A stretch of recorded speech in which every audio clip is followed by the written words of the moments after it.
There is something undeniably magical about traveling. Hi friends, welcome back to another vlog of Libby by Libby. എല്ലാവർക്കും സുഖമെന്ന് കരുതുന്നു. ഇതൊരു travel വ്ലോഗാണ്. നമ്മൾ Banff Calgary trip പോയതിൻ്റെ ഒരു വ്ലോഗാണിത്. കുറച്ച് lengthy ആയതുകൊണ്ട് തന്നെ 2 പാർട്ടായിട്ടാണ് ഇത് ചെയ്തിരിക്കുന്നത്. അപ്പോൾ നമ്മൾ താമസിക്കുന്നത് സസ്കാച്ചൻ പ്രൊവിൻസിലെ ഔട്ട്ലുക്ക് എന്ന് പറയുന്ന ഒരു ചെറിയ ടൗണിലാണ്. ഇവിടെ നിന്ന് ഏകദേശം ഒരു 5 to 6 hours ട്രാവൽ ഉണ്ട് ആൽബർട്ട പ്രൊവിൻസിലേക്ക്. നമ്മൾ സമ്മറിലായിരുന്നു ട്രിപ്പ് പോയത്. ഏകദേശം ഒരു 3:30-4 മണി വെളുപ്പാങ്കാലമായപ്പോൾ നമ്മൾ യാത്ര തുടങ്ങി. ഈ സമയമായതുകൊണ്ട് തന്നെ പിള്ളേരെല്ലാം വണ്ടിയിൽ നല്ല ഉറക്കത്തിലായിരുന്നു. പിന്നെ പുറത്താണെങ്കിൽ സമ്മർ ആയതുകൊണ്ട് തന്നെ നല്ല ബ്രൈറ്റ് ആയിരുന്നു. സസ്കാച്ചൻ പ്രൊവിൻസ് എന്ന് പറയുന്നത് തന്നെ അഗ്രികൾച്ചറിന് ഇമ്പോർട്ടൻസ് കൊടുത്തിട്ടുള്ളൊരു പ്രൊവിൻസാണ്. അതുകൊണ്ട് പോകുന്ന വഴിയെല്ലാം തന്നെ നമുക്ക് ഒത്തിരി ഫാം ലാൻഡ്സ് കാണാൻ സാധിക്കും. ഇവിടെ മെയിനായിട്ട് കൃഷി ചെയ്യുന്ന ക്രോപ്സ് എന്ന് പറയുന്നത് വീറ്റ്, ബാർലി, റൈ അതൊക്കെയാണ്. ഈ കാണുന്നത് റൈ കൃഷി ചെയ്യുന്ന ഒരു പാടമാണ്. റൈ എന്ന് പറയുന്നത് വീറ്റിൻ്റെയും ബാർലിയുടെയും ഒരു വകഭേദമായിട്ട് വരും. മെയിനായിട്ട് ഇത് ബ്രെഡൊക്കെ ഉണ്ടാക്കാനാണ് യൂസ് ചെയ്യുന്നത്. കുറച്ചു ദൂരം മുന്നോട്ട് പോയി കഴിഞ്ഞപ്പോൾ ഒത്തിരി പശുക്കൾ കൂട്ടത്തോടെ നിൽക്കുന്നത് കണ്ടു. നാട്ടിലെ പോലെ ഇവിടെ പശുക്കൾക്ക് മൂക്കുകയറൊന്നുമില്ല. എനിക്ക് തോന്നുന്നു ഇവിടുത്തെ പശുക്കൾക്കെല്ലാം തന്നെ വെൽ ട്രെയിൻഡ് ആയിട്ടുള്ള ഒരു റുട്ടീൻ തന്നെയുണ്ട്. അവർ രാവിലെ ഒരു കൃത്യസമയത്ത് വന്നു കഴിഞ്ഞാൽ സമ്മറൊക്കെ ആണെന്നുണ്ടെങ്കിൽ വളരെ ലേറ്റ് ആയിട്ടായിരിക്കും തിരിച്ച് ഫാമിലേക്ക് പോകുന്നത്. ഇടയ്ക്കൊക്കെ ഈ പശുക്കളുടെ കൂടെ തന്നെ നമുക്ക് കുതിരകളെയും കാണാൻ സാധിക്കാറുണ്ട്. ഈ കാണുന്നതാണ് റൗണ്ട് ഹേ ബെയിൽസ്. അതായത് വിൻ്ററിൻ്റെ സമയത്ത് നമുക്ക് പശുക്കളെയൊക്കെ പുറത്തേക്ക് മേയാൻ വേണ്ടിയിട്ട് വിടാൻ ബുദ്ധിമുട്ടാണ്. ഒത്തിരി കനത്തിൽ സ്നോയൊക്കെ വീഴുന്ന സമയത്ത് നമ്മൾ സാധാരണ പശുക്കളെ പുറത്തേക്ക് വിടാറില്ല. അപ്പോൾ ആ സമയത്ത് യൂസ് ചെയ്യാൻ വേണ്ടിയിട്ട് മുന്നേ തന്നെ ഗ്രാസൊക്കെ കട്ട് ചെയ്ത് അത് ഉണക്കി റൗണ്ടായിട്ട് കെട്ടി സൂക്ഷിക്കുന്നതിനെയാണ് നമ്മൾ ബെയിൽസ് എന്ന് പറയുന്നത്. യാത്രക്കിടയിൽ അടുത്ത മനോഹരമായ കാഴ്ച എന്ന് പറയുന്നത് ഈ കനോള പാടങ്ങൾ തന്നെയായിരുന്നു. കനോള എന്ന് പറയുന്നത് ഇവിടുത്തെ ഓയിലിൻ്റെ ഒരു ഇമ്പോർട്ടൻ്റ് സോഴ്സാണ്. ആ പച്ചവിരിച്ച പാടങ്ങൾക്ക് നടുവിൽ നമുക്ക് കാണാൻ സാധിക്കുന്ന യെല്ലോ പൂക്കൾ, അതൊരു കനോള പാടമാണ്. കാനഡയിൽ മൊത്തത്തിലുള്ള കനോള സോഴ്സിൻ്റെ ഒരു 50% വരുന്നത് സസ്കാച്ചൻ പ്രൊവിൻസിൽ നിന്നാണ്. സത്യം പറഞ്ഞു കഴിഞ്ഞാൽ ഇത് കണ്ടപ്പോൾ എനിക്ക് ആദ്യം ഓർമ്മ വന്നത് നമ്മുടെ DDLG ആണ്.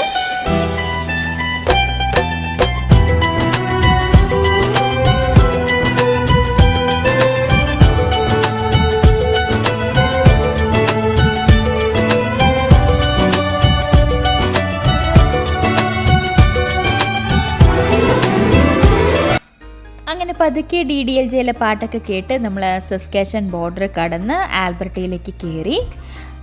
മാപ്പിൽ നോക്കിയപ്പോൾ കാൽഗറി വേഗം എത്താനായിട്ടൊരു ഷോർട്ട് കട്ട് കാണിച്ചു തന്നു. അപ്പോൾ അതിനനുസരിച്ചാണ് നമ്മൾ പോയത്.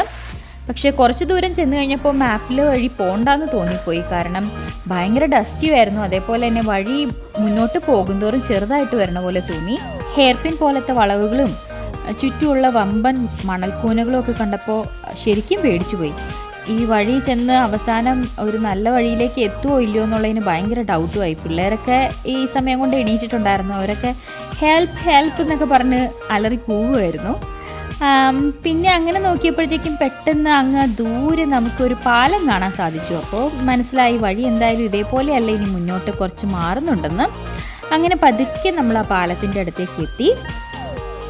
പക്ഷെ പാലത്തിനടുത്ത് എത്തിക്കഴിഞ്ഞപ്പോഴാണ് അടുത്ത അബദ്ധം മനസ്സിലായത്. കാരണം ഇതൊരു തടിയുടെ പാലമാണ്. കഷ്ടിച്ച് ഒരു വണ്ടിക്ക് മാത്രമേ ഈ പാലത്തിൽ കൂടെ പോകാൻ പറ്റത്തുള്ളൂ. നമ്മൾ ചെന്ന സമയത്ത് കൃത്യമായിട്ട് തന്നെ ഓപ്പോസിറ്റ് വേറൊരു വണ്ടി വരുന്നുണ്ടായിരുന്നു. അത് പോയി കഴിഞ്ഞതിന് ശേഷം നമ്മളും പതുക്കിയ പാലത്തിൽ കൂടെ കയറി പോയി.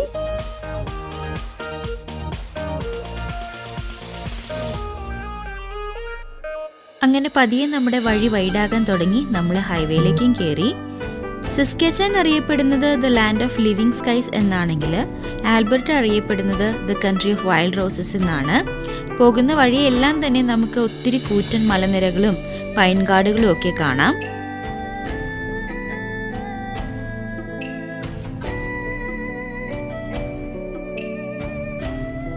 അതേപോലെ തന്നെ പോകുന്ന വഴി എന്നെ പേടിപ്പെടുത്തിയ ഒരു കാര്യം എന്ന് പറയുന്നത് ഈ ചീറിപ്പായുന്ന ട്രക്കുകൾ തന്നെയായിരുന്നു. അതിൻ്റെ ഡ്രൈവർ അതിലിരുന്ന് ഉറങ്ങുവാണോ എന്ന് തോന്നത്തക്ക വിധത്തിലായിരുന്നു അതിൻ്റെ എല്ലാം പോക്ക്. ഇതേപോലെ വലിയൊരു ഹൈവേയിൽ ഓടിച്ചുള്ള പരിചയക്കുറവ് കൊണ്ടാണോ എന്നറിയത്തില്ല, ഞങ്ങൾക്കും 2 വട്ടം ഹോണടിയൊക്കെ കിട്ടിയായിരുന്നു. പോകുന്ന വഴി നമ്മൾ അധികം ഒന്നും ഇടയ്ക്ക് സ്റ്റോപ്പ് ചെയ്തില്ലായിരുന്നു. നമ്മൾ വീട്ടിൽ നിന്ന് തന്നെ കൊണ്ടുവന്ന ഡ്രിങ്ക്സും സ്നാക്സൊക്കെ വണ്ടിയിലിരുന്ന് കഴിച്ചു. പിന്നെ കാൽഗറി എത്തിയപ്പോൾ നമ്മളൊരു റെസ്റ്റോറൻറ്റിൽ കയറി ബ്രേക്ക്ഫാസ്റ്റും കഴിച്ചു. പിന്നെ അതിശയിപ്പിക്കുന്ന ഒരു കാഴ്ച എന്ന് പറയുന്നത് കാൽഗറി സിറ്റിയിൽ ഓവർ ക്രൗഡിങ് തന്നെയായിരുന്നു. വീടുകളൊക്കെ പണിത് വെച്ചിരിക്കുന്നത് കണ്ടാൽ തീപ്പെട്ടിക്കൂട് അടുക്കി വെച്ച മാതിരി പോലുണ്ട്. പിന്നെ ഒത്തിരി വീടുകൾ ഇടയ്ക്ക് പണിതുകൊണ്ടിരിക്കുന്നുണ്ടായിരുന്നു. അത്രയധികം ഓവർ ക്രൗഡിങ് ആയിരുന്നു അത്. അങ്ങനെ നമ്മൾ കാൽഗറി സൂ എത്തി. കാനഡയിലെ തന്നെ സെക്കൻഡ് ലാർജസ്റ്റ് സൂ ആണിത്. ഏകദേശം 125 ഏക്കറിലായിട്ടാണിത് സ്ഥിതി ചെയ്യുന്നത്. ഇവിടെ നമുക്ക് ഏകദേശം ഒരു 1000-ഓളം ആനിമൽസിനെ കാണാൻ സാധിക്കുന്നതാണ്. പല കാറ്റഗറീസ് ആയിട്ടാണ് അവർ ഡിവൈഡ് ചെയ്തിരിക്കുന്നത്. അതായത് different destinations like Africa, Asia, Europe, pre historic park അങ്ങനെ പോകുന്നു. പിന്നെ വിശാലമായൊരു പാർക്കിംഗ് ലോട്ടും ഇവിടെയുണ്ട്. അങ്ങനെ നമ്മൾ വണ്ടിയൊക്കെ പാർക്ക് ചെയ്ത് പതുക്കെ ടിക്കറ്റ് എടുക്കാനായി കൗണ്ടറിലേക്ക് പോയി. ഈ സൂവിനെ ക്രോസ് ചെയ്ത് ഒരു റിവർ പോകുന്നുണ്ട്. ബോ റിവർ എന്നാണ് ഇത് അറിയപ്പെടുന്നത്. അതിന് മുകളിലൂടെയുള്ള ക്രോസ് ബ്രിഡ്ജാണ് നമുക്ക് ഈ കാണാൻ സാധിക്കുന്നത്. ഒത്തിരി ദൂരം നടക്കാനുള്ളത് കൊണ്ട് തന്നെ നമ്മളൊരു വാഗൺ റെൻറ്റ് ചെയ്തു. വാഗണിൽ പതിയെ ഹെവിനെയും ഇരുത്തി നമ്മുടെ ക്യാമറ ബാഗും വെച്ച് നമ്മൾ നമ്മുടെ യാത്ര തുടങ്ങി. ആദ്യമേ തന്നെ ഞങ്ങൾ പോയത് പെൻഗ്വിൻ പ്ലഞ്ചിലേക്കായിരുന്നു. അവിടെ നമുക്ക് ഡിഫറെൻറ്റ് ടൈപ്സ് ഓഫ് പെൻഗ്വിൻസിനെ കാണാനും അവരെക്കുറിച്ച് കൂടുതൽ വിവരങ്ങൾ അറിയുവാനും സാധിക്കും. ഞങ്ങളുടെ എല്ലാം ഫസ്റ്റ് ടൈം എക്സ്പോഷർ ആയതുകൊണ്ട് തന്നെ ഞങ്ങളെല്ലാം വളരെയധികം എക്സൈറ്റഡ് ആയിരുന്നു. ഇവിടെ 5 ഡിഫറെൻറ്റ് സ്പീഷീസ് ഓഫ് പെൻഗ്വിൻസിനെ നമുക്ക് കാണാൻ സാധിക്കുമെന്നാണ് ഗൈഡ് പറഞ്ഞത്. അതേപോലെ തന്നെ എല്ലാ വിൻ്ററിലും ഇവിടെ പെൻഗ്വിൻ വാക്ക് കണ്ടക്ട് ചെയ്യാറുണ്ട്. ഈ സമയത്ത് കിങ് പെൻഗ്വിൻസ് ആണ് കൂടുതലായും ഔട്ട്സൈഡ് വാക്കിന് പോവാറ്. ഇത് മെയിൻലി ഫണ്ട് റേസിങ്ങിന് വേണ്ടിയിട്ടാണ് ഇത് നടത്തുന്നത്.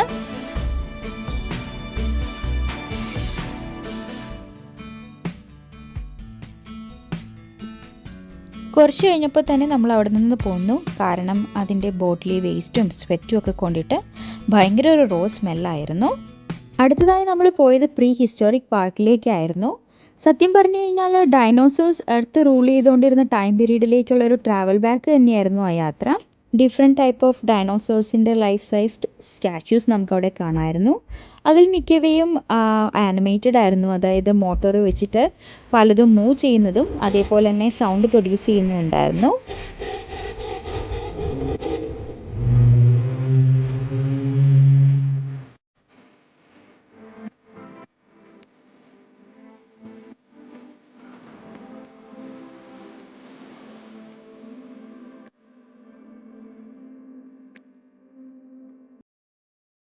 കുട്ടികൾക്ക് ഏറ്റവും ഇഷ്ടപ്പെട്ട ഒരു അനിമലാണ് ഡൈനോസോർ. അതുകൊണ്ട് തന്നെ അവരുടെ എക്സൈറ്റ്മെൻറ്റ് ഹെലൻ്റെയും ഹെയ്ഡൻ്റെയും ഈ പിക്കിൽ നിന്ന് തന്നെ നമുക്ക് കാണാവുന്നതാണ്.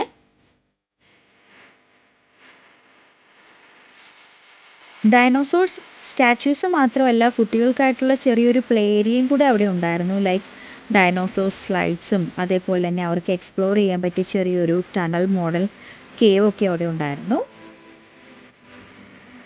ഈ ട്രിപ്പിൽ ഏറ്റവും അധികം ഹാപ്പി ആയത് ഹെവിനായിരുന്നു. കാരണം ഒത്തിരി നടന്ന എല്ലാവരുടെയും കാലൊക്കെ വയ്യാതായപ്പോഴും ഹെവിൻ നല്ല സുഖത്തിൽ വാഗണിലൊക്കെ ഇരുന്ന് എല്ലാ കാഴ്ചയും കണ്ടുകൊണ്ടിരിക്കുമായിരുന്നു.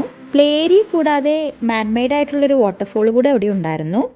അപ്പോൾ ചുറ്റുമുള്ള ഈ കാടും ആ വാട്ടർഫോളും എല്ലാം കൂടെ ചേർന്ന് തരുന്നൊരു ഫീല് ഒന്ന് വേറെ തന്നെയായിരുന്നു. അടുത്തതായി നമ്മൾ പോയത് കനേഡിയൻ വൈൽഡ്സ് എന്ന സെക്ഷനിലേക്കായിരുന്നു. നമ്മൾ പോയ സമയത്ത് ചില സെക്ഷൻസൊക്കെ ക്ലോസ്ഡ് ആയിരുന്നു. അതുകൊണ്ട് എല്ലാ അനിമൽസിനെയും നമുക്ക് കാണാൻ സാധിച്ചില്ല. കൂടാതെ തന്നെ ഒത്തിരി നടന്നതുകൊണ്ട് പിള്ളേരും നമ്മളൊപ്പം അടുത്തിട്ടുണ്ടായിരുന്നു. അപ്പോൾ ചെറുതായിട്ട് റെസ്റ്റ് ചെയ്ത് നമ്മൾ ഇത്തിരി ഫുഡൊക്കെ കുട്ടികൾക്കൊക്കെ കൊടുത്തിട്ട് നമ്മൾ പതിയെ വീണ്ടും യാത്ര തുടങ്ങി. നടന്ന് മടുത്തത് കൊണ്ടാണോ എന്ന് അറിയത്തില്ല, ഒരാളിരിക്കേണ്ട വാഗനിൽ അവസാനം വന്നപ്പോൾ 3 പേരുമായി. ഇതൊക്കെയാണ് നമ്മൾ കാൽഗറി സൂവിൽ കണ്ട ആനിമൽസ്. പിന്നെ നമ്മളും അടുത്തത് കൊണ്ട് ഫോട്ടോ പിടുത്തമൊക്കെ പതിയെ നിർത്തിയായിരുന്നു. അതുകൊണ്ട് എല്ലാ ആനിമൽസിനെയും ക്യാപ്ചർ ചെയ്യാൻ സാധിച്ചിട്ടില്ല.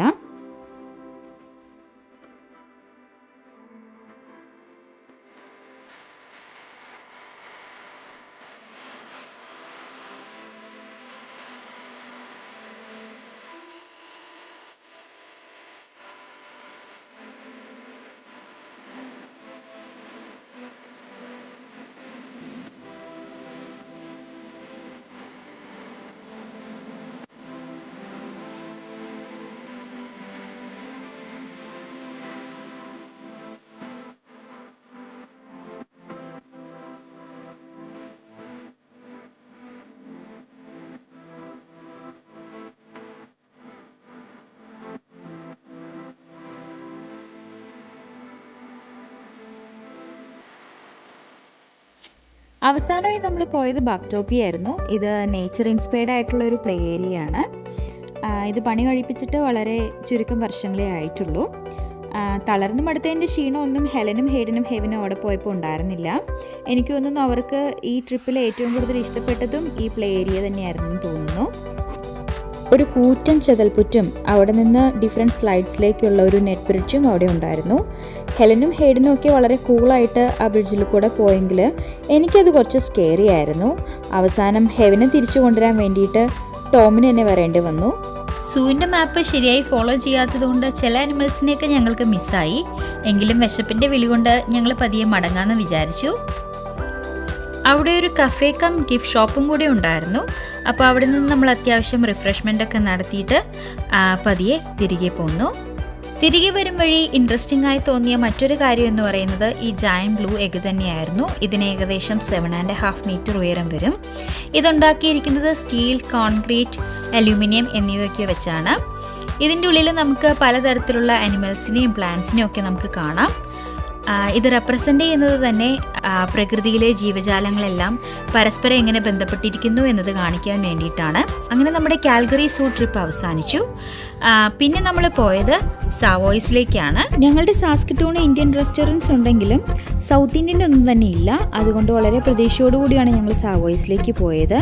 വളരെയധികം കേരള തന്മയോടുകൂടിയാണ് അവരുടെ ഇൻസൈഡൊക്കെ സെറ്റാക്കിയിരിക്കുന്നത്. കേരള ഫുഡ് കണ്ടതിൻ്റെ ആവേശത്തിൽ ഞങ്ങൾ ഒത്തിരിയധികം സാധനങ്ങൾ ഓർഡർ ചെയ്തു. ഇഡ്ഡലി, സാമ്പാർ, മസാല ദോശ, പൊറോട്ട, ബീഫ്, അപ്പം, ഫിഷ് മോളി, മാംഗോ ലസ്സി, ബിരിയാണി കുറച്ചൊക്കെ ഞങ്ങൾ പാഴ്സൽ ചെയ്ത് ഞങ്ങളുടെ ഹോട്ടലിലേക്കും കൊണ്ടുപോയി.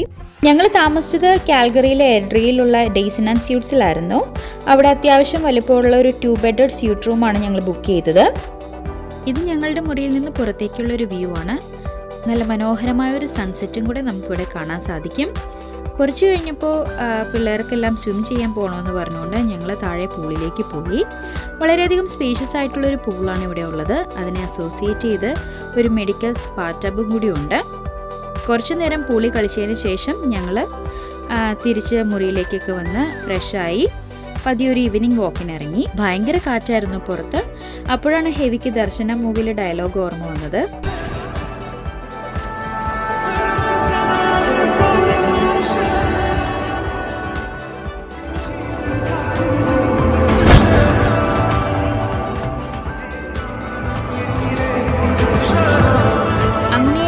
ഒക്കെ കഴിഞ്ഞ് ഞങ്ങൾ പതിയെ ഷോപ്പിങ്ങിന് പോയി. തിരികെ വന്നു കഴിഞ്ഞിട്ട് ഫുഡൊക്കെ കഴിച്ചിട്ട് ഒരു ചെറിയ മൂവിയൊക്കെ കണ്ട് പതിയെ നമ്മൾ കിടന്നുറങ്ങി. പിറ്റേ ദിവസം നമ്മൾ പോയത് കാലവേ പാർക്കിലേക്കായിരുന്നു. ഇത് കൊച്ചുകുട്ടികൾക്ക് ഒത്തിരി ഫൺ റൈഡ്സ് ഉള്ളൊരു അമ്യൂസ്മെൻറ്റ് പാർക്കാണിത്. അപ്പോൾ ആദ്യമേ തന്നെ ഹെലനും ഹെയ്ഡനും ഹെവിനും ട്രൈ ചെയ്തത് ബമ്പർ കാർസ് ആയിരുന്നു. ഹെലനും ഹെയ്ഡനും അത്യാവശ്യം നല്ലവണ്ണം ഓടിക്കാൻ സാധിച്ചു. പക്ഷേ ഹെവിൻ്റെ കാറ് മിക്കപ്പോഴും ഒരു സ്പോട്ടിൽ തന്നെ സ്റ്റക്കായി നിൽക്കുകയാണ് ഉണ്ടായത്. അവന് സ്റ്റിയറിംഗ് തിരിക്കാൻ പറ്റിയെങ്കിലും കാലുകൊണ്ട് പുഷ് ചെയ്യാൻ ഹെവിന് കുറച്ച് ബുദ്ധിമുട്ടുണ്ടായിരുന്നു. പാവം ഹെവിൻ കുറച്ചധികം നേരം അങ്ങറ്റത്ത് സ്റ്റക്കായി കിടന്നു. പിന്നെ നമ്മൾ ട്രൈ ചെയ്തത് ഒരു ചുച്ചു ട്രെയിൻ ആയിരുന്നു.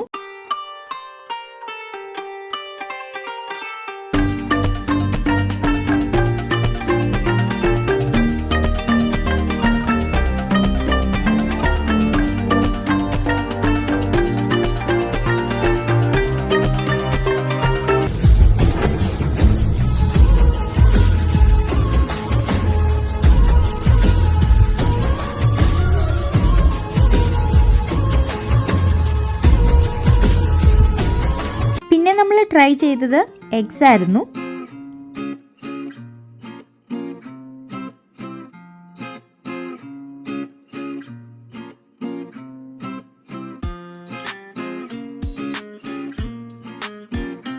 മെയിൻലി ഹൈറ്റ് അനുസരിച്ചാണ് ഏതൊക്കെ റൈഡിൽ കുട്ടികൾക്ക് കയറാം എന്നുള്ളത് തീരുമാനിക്കുന്നത്.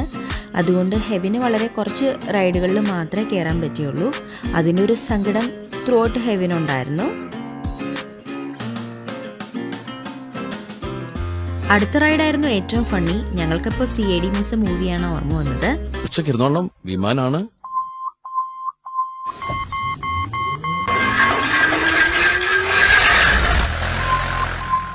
അപ്പൊ പോവാലേ? ഓക്കെ.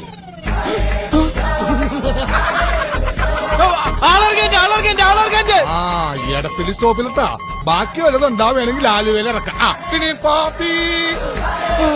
അയ്യോ അയ്യോ എടാ ഭ്രാന്തൻ. അയ്യോ ഇതിനകത്ത് ഭ്രാന്തൻ അച്ചോ. എന്താ ഇയാൾ കളിക്കുന്ന സുനാപ്പി എന്ത് എത്ര? അയ്യോ ആ കിട്ടിപ്പോയി. അർജുന ഒന്നും പറയണോ?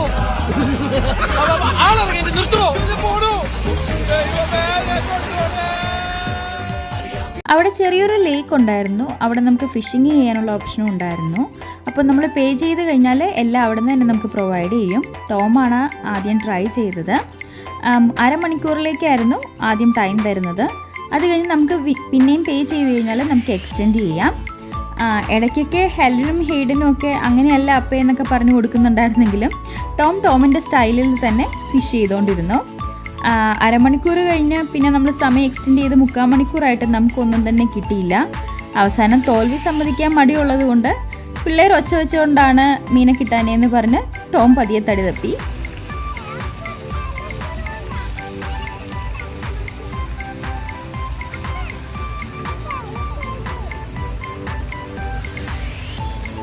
അങ്ങനെ കുറച്ച് റൈഡും കൂടിയൊക്കെ ട്രൈ ചെയ്ത് നമ്മൾ ഏകദേശം വൈകുന്നേരം ആയപ്പോൾ അവിടെ നിന്ന് പോന്നു. നമ്മുടെ കാൽഗറി ഡേയ്സ് ഏകദേശം കംപ്ലീറ്റഡ് ആയി.